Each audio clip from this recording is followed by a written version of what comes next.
Okay, well, hey there, everybody, and welcome to day 2 of the Thriving in Long-Term Recovery workshop. And I'm so excited to be here with you guys today. I want to make sure today that the slides are functioning. So if anybody could just give me a quick thumbs up or in the chat and let me know if I'm just going to advance a couple and can you just tell me if they're advancing? Are they advancing? Yes. Oh, yay. Okay, so I'm going to go back. Yesterday we had a little snafu, but you know what? We learned, I was reminded, as I am on an everyday basis, that sometimes adversity happens in our life and we don't have to fall apart over it, right? We know how to solve problems today. And that's one of the blessings of being in recovery. Okay, so I want to do a quick review about what we did yesterday. Yesterday was the first day of this Thriving and Long-Term Recovery workshop, and we had lots of incredible participants. If you're new and you weren't here yesterday, that's okay. I would just encourage you to find the replay, which should be in the Facebook group, the Confident Sober Women Facebook group, and also in your email.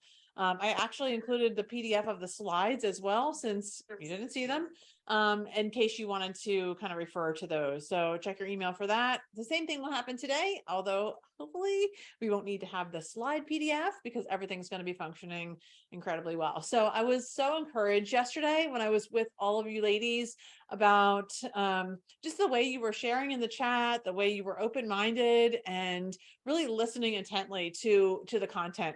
So we went over 3 specific shifts yesterday, right? I just want to kind of remind you what those were. Number 1 was getting sober is just the start, right? It's only going to take you so far. So it's kind of that whole concept of sobriety is only the beginning. So that was the first shift that we kind of have to move into.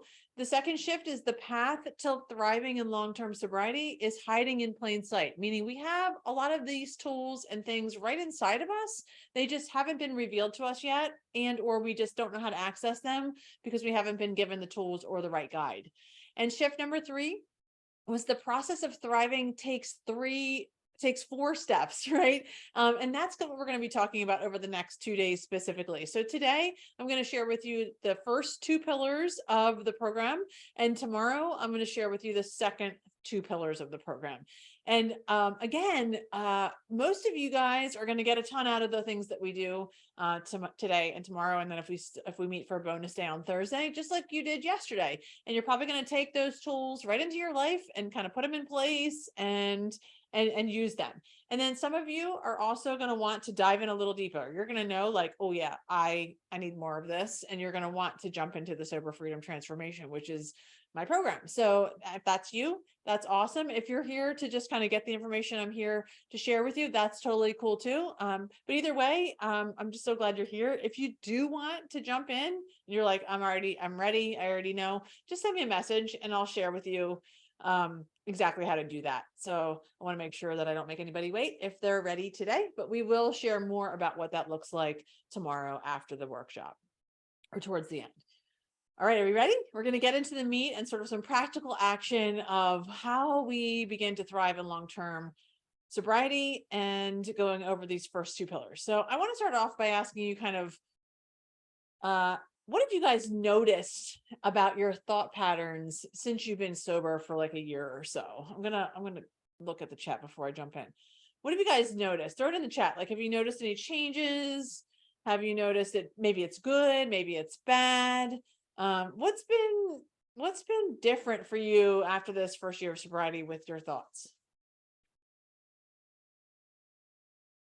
And just know that there's no wrong answer, right? I mean, all of us have different thought patterns. Oh, you feel more empowered. Thank you so much for sharing that. Feeling more power. Oh, Lynette, you have better memory. Yeah, that's definitely a positive consequence of staying sober for a long time, right? We get to be more engaged and then we get to be more present, right? We're more available when we stay sober for a long time. Yeah, I love it. I love it. All right. Well, as you think of cool things that have happened for you, just leave them in the chat for me. I won't be able to look at it too much while we're working, but I will after we're done and we'll get to any questions that you have. All right. Okay, so we're going to jump in right off the bat. So, the first two pillars of the Sober Freedom Transformation Program are eliminating negative thinking patterns and transforming daily habits and routines. And those are the two we're going to jump into today. And tomorrow we're going to do the second two. So, uh, I want you to think about your life, right? So our days are all full of all kinds of things. So you're going through your day and something happens, right? Maybe you get a phone call from the principal, or maybe you had a fender bender, or your boss called you in to the office and you don't even know why. Something goes on in your day, right? Kind of trying to give you a challenge. And hold on one second, I need to get this screen off. Are these slides advancing? Can we make sure? Yes. Okay. So you get something happens in your day that's a challenge, and you um immediately start to have those negative thoughts that come up. They just start to come up for you, right? Why does my kid always get in trouble? I'm a terrible mother. I can't handle this. What am I going to do now? I don't have money to pay for this. Or he doesn't love me. He's going to leave me. Right? These are some of the kind of common things. And you can, as I'm talking, begin to start thinking about what yours are. So we can all relate to this because we all have things go on all the time, right? Because life is unpredictable. We just never know what's going to come up. And these thoughts just come in and they automatically affect us. So what happens next? So I want to be able to share with you this kind of process of what happens when those negative thoughts come in. Wait a second. Hold on one second. Oh my gosh. The slides just don't really want to be my friend. It's fine. Okay, so these negative thoughts come in. I know for me, my main negative thought, generally speaking, is I'm not good enough. That's the thing that really plagued me. I remember I shared with you yesterday, I was always the girl that was never good enough, smart enough, pretty enough, or thin enough for any group I was in. So those kind of not enough things are what always come up for me, or what did when I was in kind of that earlier phase of my sobriety, when I was still struggling with negative thinking patterns. And so I want you to begin to think about what those are for you. So for me, I got and stayed sober, and I started to feel better, right? My life began to change because this is what happens. This is what happens when we get sober, right? We do start to feel better. Things do start to change. We might not get all of the things we want or everything go back to normal or how we want it to be, but things start to change, and that's a good thing. And for me, when that started to happen, the most glaring thing that was still a huge problem was my negative thinking, right? So I was sober for a while, actually. I would say a year to 18 months to 2 years, and I was still struggling with negative thinking patterns. It was like maybe a little bit better, and I wasn't numbing out using substances, but I was still speaking so poorly to myself. I had very little like self-esteem, I had no confidence, and these thought patterns were so ingrained in me that I couldn't have even imagined how to live life without them. Like I couldn't even imagine having a more positive view of myself or speaking more kindly. I just didn't have access to that yet. Oh my gosh. So I want to talk to you about what happens next, right? We have these negative thoughts, they come in, and then what happens?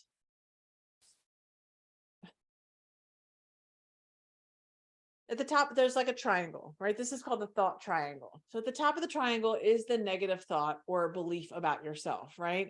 And so something happens, like the list I already gave you, like you have your spouse gives you a nasty look, or your kid does something, or like I said, your boss maybe unexpectedly calls you in your office and you don't even have a clue what he needs or she needs. So at the top of that triangle comes the event, and then those thoughts or beliefs start happening. I'm not good enough.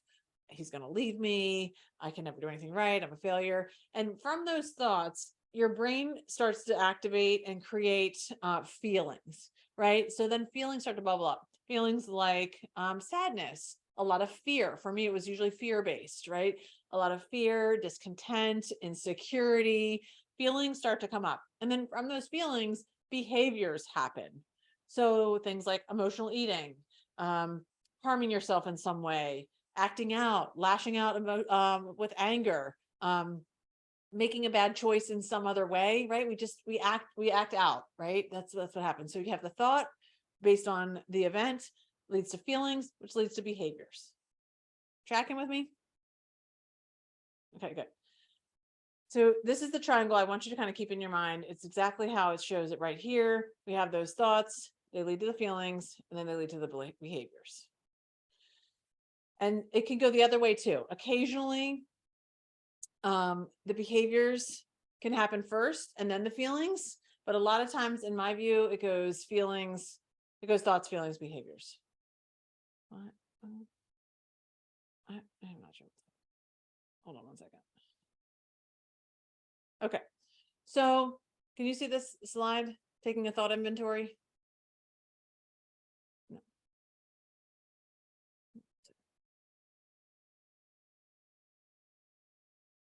Why is this not working?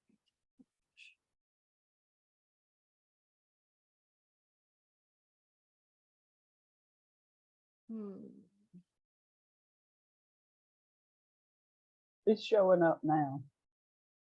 Taking a thought inventory. Can you see Yeah. that? Okay. Uh-huh. Okay. Okay. So the first process in beginning to eliminate the negative thinking patterns is to do what I call a thought inventory. So it's very much similar to any kind of other inventory you might have done or been privy to, perhaps like in a 12-step program or in therapy, where you begin to take a healthy analysis or self-appraisal of your thoughts, right? You're going to take an honest analysis of yourself and the situations, and then you're going to become willing to admit kind of any faults that you have with those thinking patterns, and then an also equal willingness to forgive yourself and also forgive others if necessary. So this is kind of the whole process, right? We're going to break it. You're going to break it down. And in the program, we dive into this like much deeper than we're going to go into today on what this looks like. But just so you have an idea what a thought inventory actually is, and then what it means, right? What it means. And so how do we do this? So for you guys, I want you to begin to think about what are your specific negative thoughts? What are the things that come up for you consistently? We generally have patterns here, like I already shared with you. My pattern usually is the enoughisms, right? I'm not enough, I'm not good enough, not smart enough.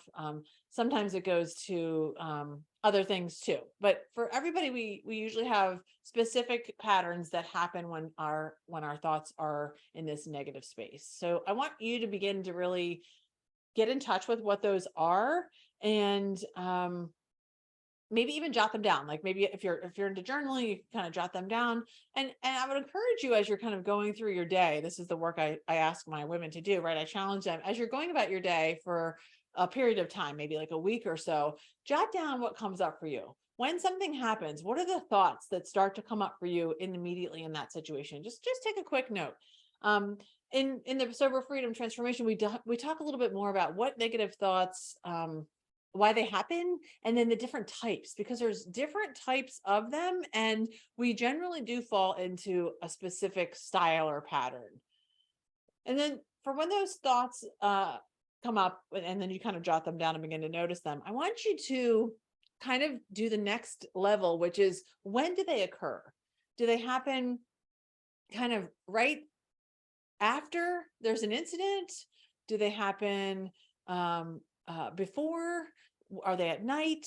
Are they on a specific day of the week?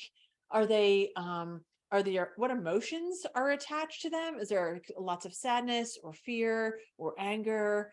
And then specifically, I want you to see where you can feel that in your body when those thoughts come up. That's part of that triangle as well, the thoughts, feelings, and behaviors. Feeling it in your body becomes very important as we work on changing these things, because the more we can get in touch with how our body feels and how responsive it is to these situations, the more healing that we can do, because we don't just want to do things on a cognitive level. We want to get deeper and clear out the stored feelings in our body as well. So this is part of the inventory. You're going to write those thoughts down. You're going to take a look at when they happen. What was happening like right before those thoughts started? Like, was there an incident? Were there feelings involved? What emotions came up for you? And then where you can feel it in your body. The next piece of the inventory is to look at each negative thought that you just wrote down and then ask yourself, is this a rational thought or irrational? So meaning, is it true or false? This gets a little bit in depth, I will say. I was going to say tricky. I don't know if it's tricky. I just think it's a little more in depth, right? So it means really understanding what irrationality and rationality mean, meaning true or false. And this is very tricky because it's personal, right? And also we're dealing with our own feelings. And so sometimes we as humans of our own feelings might believe that something is rational and completely true when in fact it might not be. And so that's why it's important to begin to understand what is the difference between rational and irrational thinking. Um, so when you're thinking about those thoughts, if you really look at it and you ask yourself, is this thought true? I'm not good enough. Is that true? Meaning it's rational, or is it not true or irrational? If it's true or if it's not true, if it's an irrational thought related to this situation or experience, um, what can I do to change that? Uh, is there something I can do that's going to make that different? Right? If it's not, if it's a true statement, and I would encourage you to look at that even deeper. So if you're trying to say that one of those statements, if I'm trying to say I'm not good enough, is a rational statement, meaning it's true, I would first challenge my clients to say, where is the evidence that shows that? Where are you getting information that shows that that thought is true or rational? Who told you that? What evidence do you have? Like, do you have a legit situation like a boss or a mentor or leader that said you actually aren't good enough for this job? Or, I mean, an example might be where this could actually be true. Like, for example, let's say I'm going to be a little extreme here. I want to be an Olympic gymnast. Okay. So let's say I decide I want to be an Olympic gymnast, and I start out on this thing and I'm training and I'm working with people, and they basically come back and say, and I'm kind of like flopping all over the place and failing. And I have this belief about myself, I'm not good enough to be an Olympic gymnast. In this case, it would be a rational thought because I would have evidence from my coaches and team members and experienced people who would tell me, well, first of all, you're 5'6", you weigh you weigh a lot more than these girls who are flying through the air. You don't have the experience. You haven't been able to meet the cuts, the requirements for being an Olympic gymnast. And so, yes, in fact, you are not good enough to be an Olympic gymnast. Does that make sense?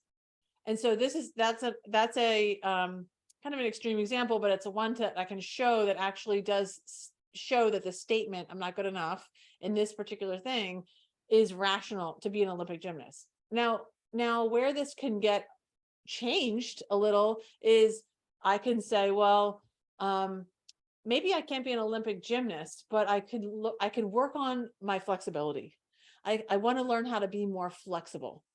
Okay, well, then there's definitely things that I can do that are going to be able to increase my flexibility. And then I will be able to say, I am good enough to become more flexible. I can do that, right? So there's an acceptance level that has to occur for me to say, I'm not good enough to be an Olympic gymnast. This is a fact. These people told me this. I've tried it. I'm not cut out to be. So I can accept this. I can accept it. I can say, yes, in fact, this is not true. However, there are things I can do. Like maybe I want to learn how to do a back handspring. Okay, I bet you there's somebody out there that could teach me, a 5'6", 175-pound woman, how to do a back handspring. I'm sure there probably is, right? And with the right amount of time and training, I could probably learn how to do that if I really wanted to do that. And so that's just a way of kind of dealing with the rationality of any of these statements, because I would argue that most of the time our negative thinking patterns are irrational. So acceptance is part of this process, right? So for things that need that level of attention, it is a process. And I use the word acceptance. Some people use forgiveness. I also use that interchangeably here. it's really whatever feels good to you, but it is not often a one-time thing, right? It's something that we have to, um, we can sometimes do it. We might be able to sometimes say, like, I accept this thing or this person or this situation. Um, it's completely out of my control and I kind of move on from it. But sometimes it requires some extra attention, or it's going to require more than one time of kind of going back to that thing, especially if it's a person that's in your life regularly, like a family member or somebody that you do actually care about, but maybe they have behaviors or ways of being that you're not really a fan of, and so you need to spend extra special time um, on acceptance of that thing.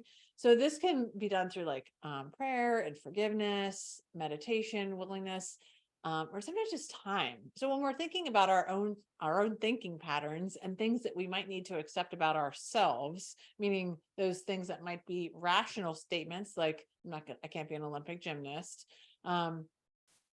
This is where how we can do our acceptance, right? And begin to take some level of control so that we can feel like we are doing something, right? We are doing our part in this situation. Making sense? Okay, great.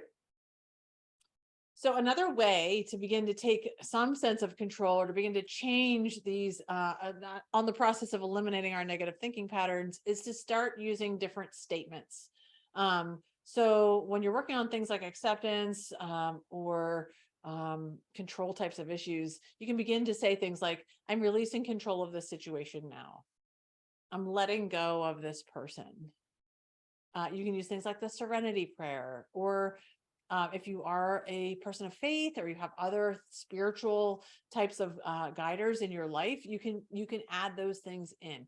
And I would advise us to do that when the negative thinking is coming in as a part of the process towards eliminating those negative thinking patterns. We're going to shift into different kinds of statements that are going to help us to train our brain that when this situation occurs, we are just releasing this now. And there's a ton of work being done around this, like energy work and different types of clarity. There's all kinds of other things in the spiritual realm, which we'll probably talk a little bit more tomorrow. We can get into that are going to guide you in this process that you can tap into, and that's part of the way that we learn to become women who can thrive in long-term sobriety, because we're not only pigeonholed into one way. We are open-minded, we're expressing ourselves in different ways, and we're always kind of seeking things that feel good to us, things that feel good on our path to joy, on our path to freedom, right? So we're always looking for new things. So with the proper intervention, I just want you to know that we can take control of our thoughts and we can change them in the moment to reduce our anxiety and then to ultimately create new thinking patterns. So all of this is designed in a very specific way and format to help us eventually eliminate those negative thinking patterns and then replace them and create new, more healthier patterns. So that's pillar number one. Okay. We're going to eliminate our negative thinking patterns. Make sense? Awesome. Okay. Pillar number two is transforming our daily habits and routines. Are the slides still advancing? Oh my gosh. No? You don't see transforming daily habits and routines? Still says taking a thought inventory. Oh my gosh, we're way back there. Okay, hold on. I'm going to stop this and then I'm going to reshare it. Okay. Let's reshare it.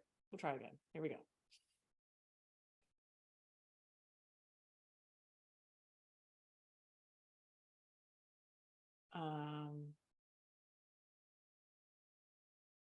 Okay, hold on one second.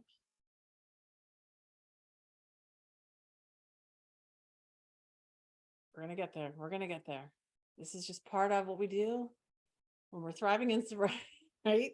We are flexible and we're patient and we're tolerant and we know how to solve problems. Right? Right. Okay. Now I'm going to share the screen.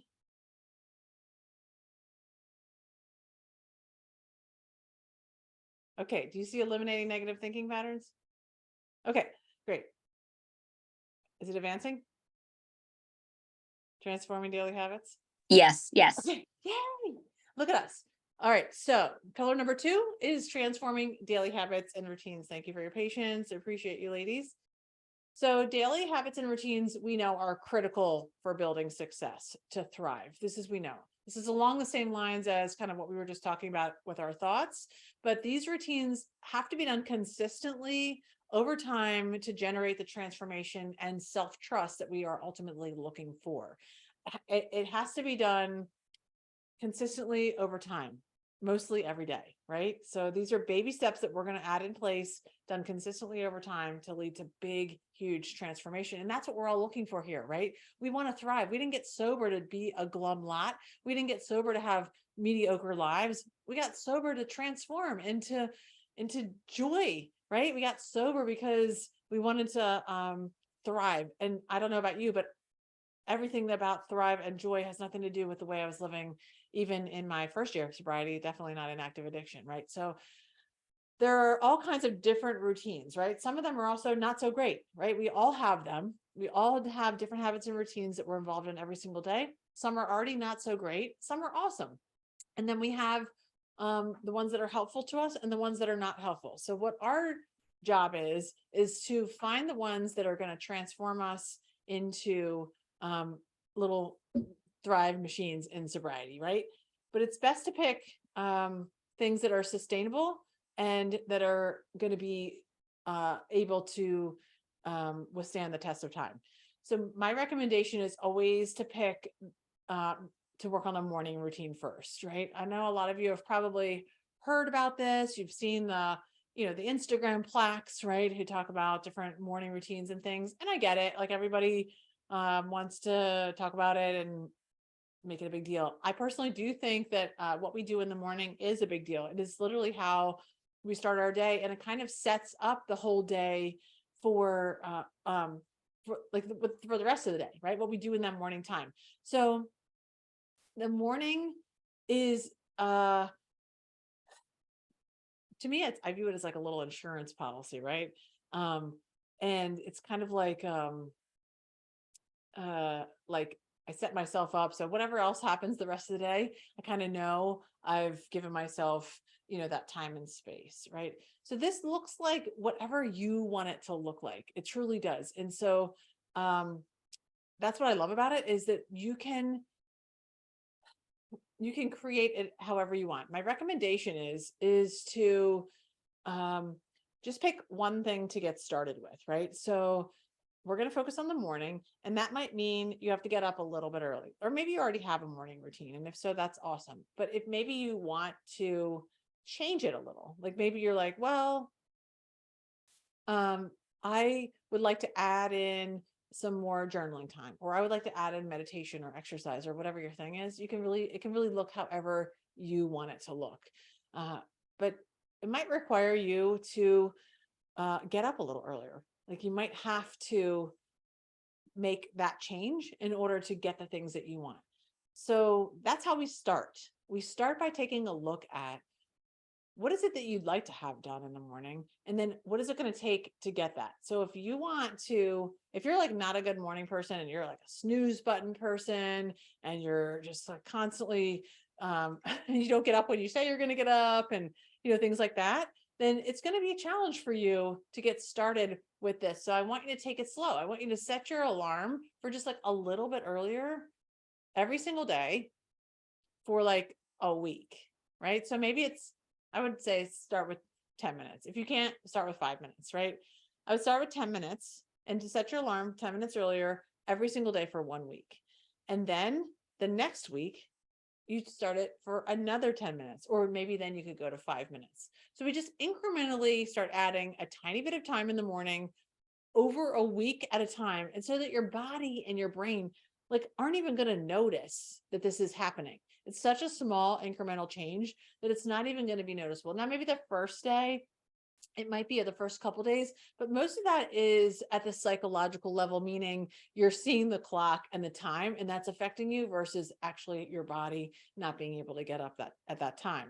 So you're going to want to set your alarm for a little bit earlier every single day for a week. And then the next week, start to add a little bit more time. Make sense? So the first thing we're going to do is make the decision to change your life by changing your mornings.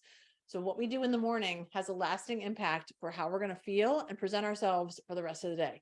You're going to set your alarm for a few minutes earlier and then increase that every week. And then you're going to add in the things that feel aligned to you with the sober woman, would it feel aligned with the sober woman you want to be, right? So when you think about that future self, we mentioned this a little yesterday.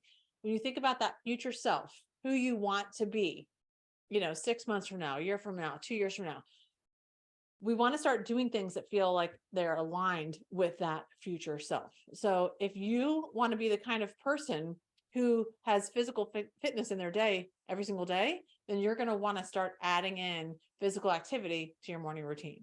If you want to be the kind of person who does a meditation or is praying every day or likes to do active stretching or yoga or whatever it is that you want to have as your future self, we want to add that in incrementally in your morning routine. So for me, just for example, so I get up early. I did this year starting many, many years ago. So I'm kind of ahead of you guys a little bit. And I started to incrementally increase my time of waking up and things that I did in the morning. So I get up, I have coffee. I like to drink my coffee. I feed my dogs, all that stuff. And then I read for kind of a little while. Takes me a little longer to read. So I take about, 30 minutes or so. I read 10 to 12 pages a day. That's the task. And I pray, I do like a little 5-minute meditation. And sometimes with that meditation, depending on how I'm feeling or what I'm going to be doing next, I might do a little stretching while I'm listening to it. So I can kind of get both things at the same time. And then I go get my physical activity. And then I come back, shower, start my day. So that's how I do it. But everybody's a little bit different and what your needs are according to your lifestyle. So this transformation of your daily routines is what's really going to ultimately help build the life you want, which is what I mentioned, right? So as we start to think about that future self, you start to really get clarity. Maybe you're starting to write her down. Maybe you can draw a picture of her. What is she wearing? Who does she hang out with? What does she like to do? How does she spend her time? How does she have fun? As you start to really picture this future self that you have of yourself in sobriety, we want to put in place the daily activities that are going to help you get to that future self. And sometimes, and this is something I'll get into another time, I don't want to get into it today, but it means taking things away. So transforming our lives through routines doesn't always mean adding things. I think that we can get hooked on that. I know I can. It's always like, well, I have to add in exercise, or I have to add more water, or I have to do this. Sometimes it means taking something away. I had a phenomenal conversation. I can't remember who it was with on my podcast, which if you haven't listened to, it's called Confident Sober Women. It comes out every Tuesday morning. It's a lot of fun. I talk to other sober women, but I had this great conversation with a woman on one of the episodes who shared exactly this, right? And she said that she had a goal of running a marathon. And she knew that she was going to start training for this marathon. And so she was looking at her day and her life and her week to see how she could fit in the training that was going to be required and the time and all that stuff. And one of the things that she decided to do to adjust her daily routines is she stopped watching TV at night. So she took away the watching of the TV at nighttime because she knew that she was going to have to get up earlier in order to fit in her fitness requirements, and that she was going to need more sleep in order to do that. So she eliminated something at the end of her day that was keeping her up and preventing her from getting more sleep. So she didn't add anything. She took something away that was going to not allow her to do something that was going to generate the goal that she wanted. Does it make sense? Okay. I hope my slides are still advancing. Okay, so what does all this mean? Like, big recap, we talked about negative thinking patterns. Oh my gosh, I just went back to the beginning. Oh man, the slides are just not my friend. Okay, so what does all this mean? We talked about negative thinking patterns. what it means to begin to eliminate those. There's multiple steps to doing that. And the first things that you can begin to do today on your own and just as you DIY through this is to take a look at and inventory your actual negative thinking patterns. What are they? When do they start happening? What is happening right before those thoughts come in? How does your body respond? And what are the feelings that come up for you? And then secondarily, transforming our daily habits and routines. Talk a lot about beginning to set our alarms for a little bit earlier each day for one full week at a time, and then a little bit more the next week, so that you're incrementally adding in the waking up earlier so that you can do the things that you want to do in your morning routine that are going to align with what you want as your future self. Tomorrow is day 3. It's Wednesday. We're going to talk about personal core values and spirituality. Those are the second 2 pillars of the program, and kind of what those 2 things mean. How do you do those? How do you do that? And what it looks like when you add those in and thrive in sobriety. So does anybody have any questions? I'm going to stop sharing my screen now. I'm going to come back to you guys. Does anybody have any questions, comments, anything you want to share right now about anything I just talked about? We're good? One of the things that you mentioned, this is Lynette, one of the things that you mentioned yesterday was how to, when you have a negative thought, stop it immediately. Mm-hmm. And I don't know if I missed that, or if we just are not covering it yet, or because I just have, it's just constant with me.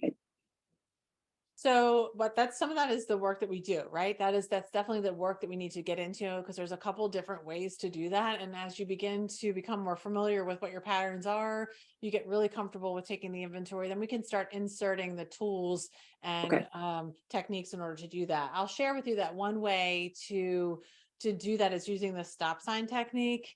That's something that's, you know, you can probably even Google it.